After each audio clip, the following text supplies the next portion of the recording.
ఇవాళ మనం ఫిబ్రవరి 14 గురించి తెలుసుకుందాం.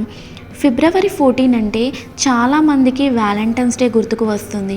ఇది ప్రేమను పంచుకునే రోజు. కానీ మన దేశానికి మాత్రం ఇది ఒక విషాదకరమైన రోజు. ఎందుకంటే 2019లో ఈ రోజున మన దేశాన్ని రక్షించేందుకు ఉన్న 40 మంది వీర జవాన్లు తమ ప్రాణాలను కోల్పోయారు. మన దేశాన్ని కాపాడిన వారికి నిజమైన గౌరవం ఇవ్వాలి.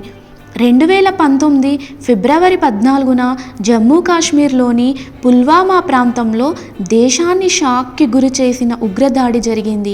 సిఆర్పిఎఫ్ జవాన్లను తీసుకెళ్తున్న బస్సును ఉగ్రవాదులు టార్గెట్ చేసి బాంబులతో నిండిన కారును ఢీకొట్టారు. ఒక్క క్షణంలోనే 40 మంది భారత జవాన్లు అమరులయ్యారు.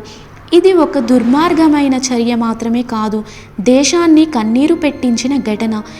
ఈ దాడి జరిగినప్పుడు ప్రతి భారతీయుడి హృదయం మండిపోయింది. ఆ జవాన్ల తల్లిదండ్రులు, పిల్లలు, భార్యలు జీవితాంతం నిండని శూన్యతను ఎదుర్కొన్నారు. దేశమంతా వీర సైనికుల త్యాగాన్ని స్మరించుకుంది. అందుకే ఫిబ్రవరి 14ని బ్లాక్ డేగా గుర్తిస్తారు. మనం నేడు స్వేచ్ఛగా మాట్లాడగలుగుతున్నామంటే అది అలాంటి వీరుల త్యాగం వల్లే. ఈ దాడికి గట్టిగా బదులుగా భారత సైన్యం బాలాకోట్ ఎయిర్ స్ట్రైక్ చేసింది. ఉగ్రవాద శిబిరాలను నాశనం చేసి శత్రువులకు గట్టి సందేశం పంపింది.